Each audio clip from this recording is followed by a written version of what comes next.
Hi guys. Hi, how are you? Welcome and welcome back again to my channel. I'm happy to be here. So guys, it's story time.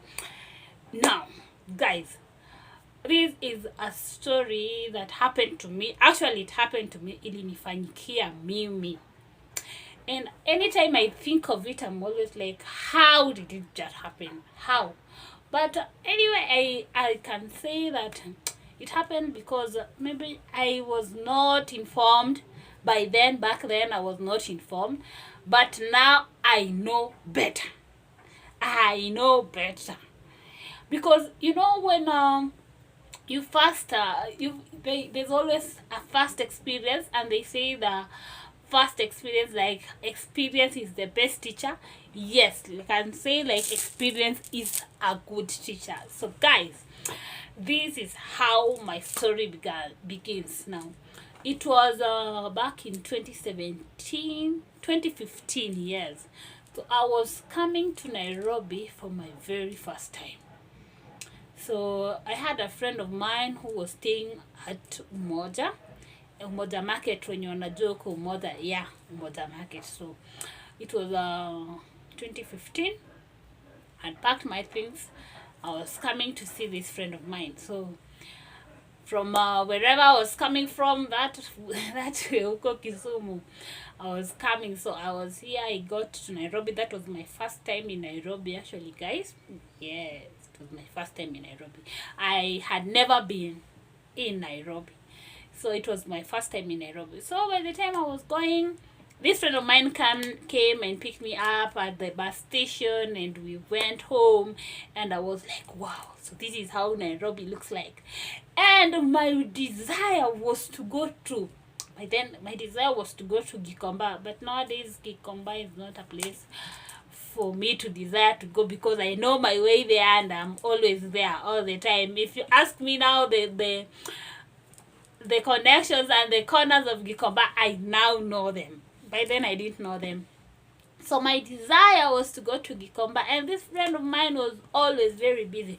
I'm sorry, guys, I can't mention their name. Yeah. So after that, the friend of mine took me to the place where they were staying. That was in Umoja Market there. Those who come from Umoja, hi, shout out, and please subscribe to this channel. Okay, that's another story. So I stayed there. I was to stay in Nairobi for 1 week. So I stayed there.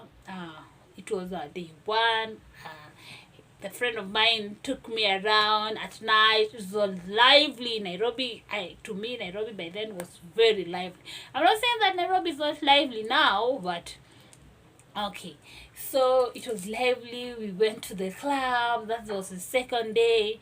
And at the club there, this friend of mine requested me to top up, and they will pay me back. That is later.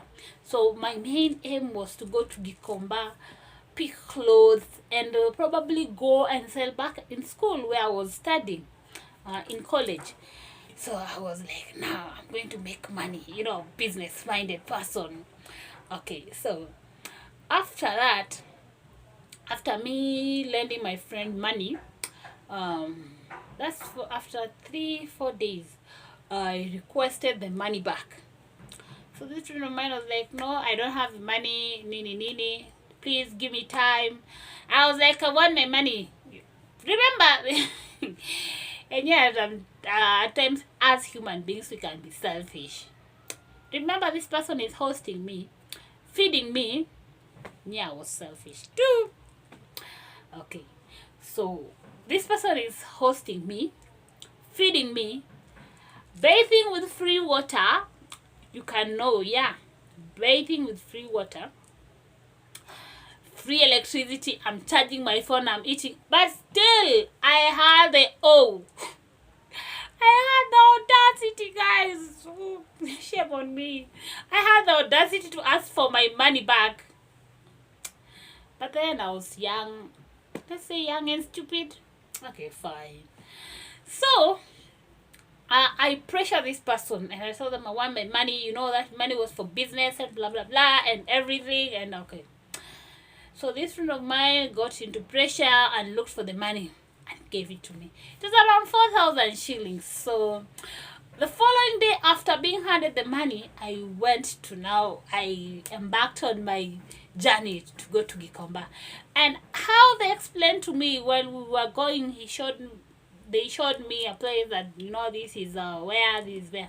So from Umoja, I took a matatu, and I said to myself, I'm going to drop where? At Mudhurwa. Yes, at Mudhurwa Market. But nowadays I don't see those people. But when I used to see them, they would remind me of what they did to me. So guys, I alight at Mudhurwa. I get these people playing karate. Where karate hapa pale. So I'm like, okay, people are getting money here, and I'm here to look for the money. So why not? Let me play this thing. So guys, I go stand there. That person announces, sijui ukipata, I don't know what, nini, hii ni 8,000, hii inaenda 50,000. I didn't know that there were people of Pata Potea. Sorry for that. So I was like, okay. So if I put my money here, my money is going to double. From where? Double. Who is going to double your money? Stupid me. So I'm there. Anytime I remember this story, guys, I'm like, ooh. So that is how I was conned. So guys, I see people playing, women playing, placing their money. They only use 100 bob, pick a ticket. Then they use their money and play, and they go. They win and they go. Hey, I'm like, okay. So people are winning. Let me try. Okay, let me try. People are winning. I'm like, even me, I want, give me a ticket. So they give me a ticket. The tickets then were going for 100 bob. So I'm like, 100 bob. What's 100 bob? Let me just give them this 100 bob. So I give them 100 bob. They give me a ticket. So after them giving me a ticket, okay, it was now my turn to play. So my turn. Hey.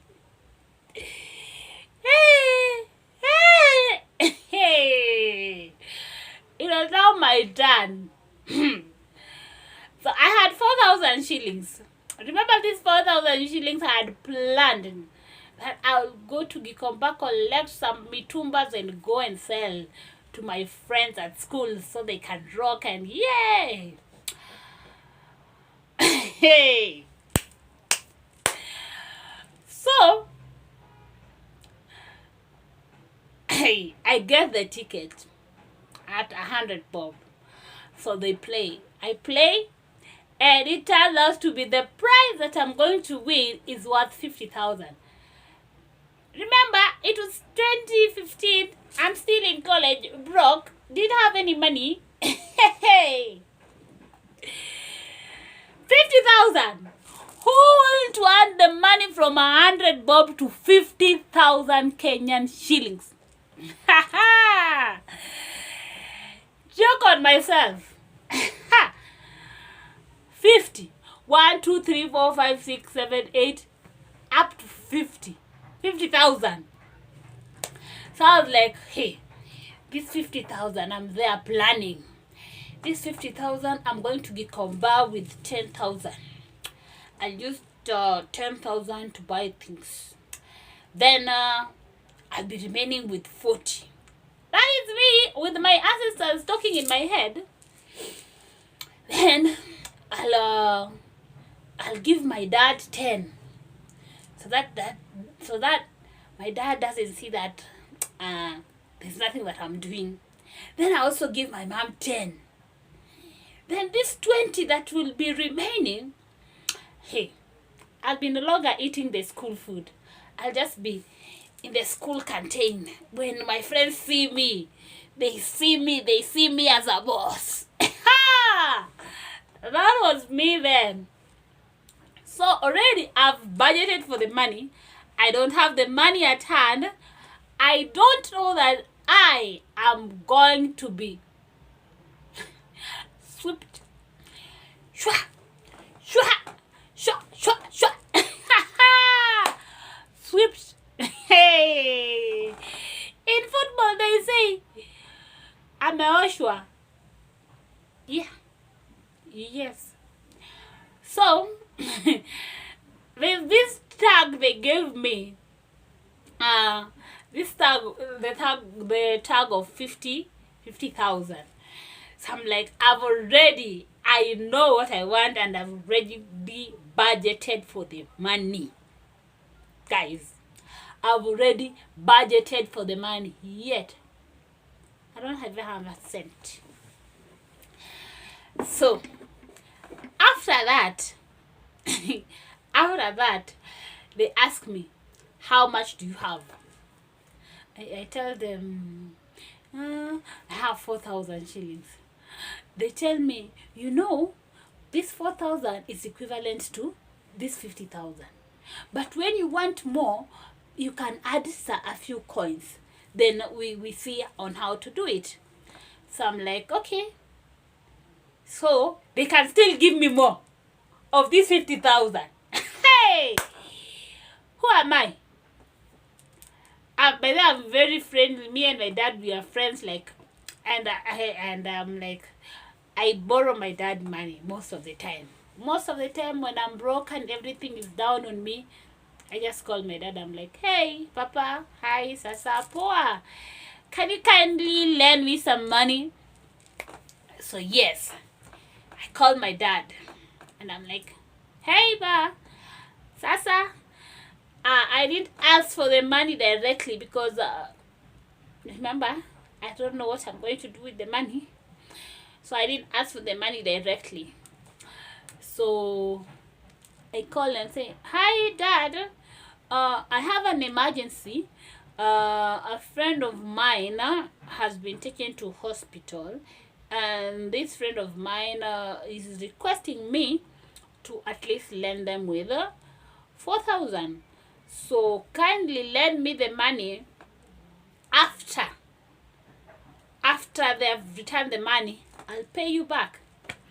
So my dad is like, okay, who is this friend of yours? I tell him the details. Indeed, it was true. My friend was sick. Not the one that was hosting me, but another one now. I tell him the details because he was in Kenyatta then.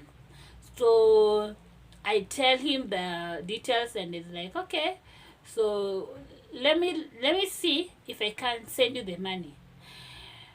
Hey, immediately, it didn't take like 10 minutes. Immediately, my dad sends me 4,000 shillings. Now, guys, I have 8 whooping thousand Kenyan shillings. And I'm like, this 8,000, if I just bet on this one, if I bet on this one, there is 100,000 shillings I'm going home with. Wait, hey, Kumbe was being a moment of silence for my money.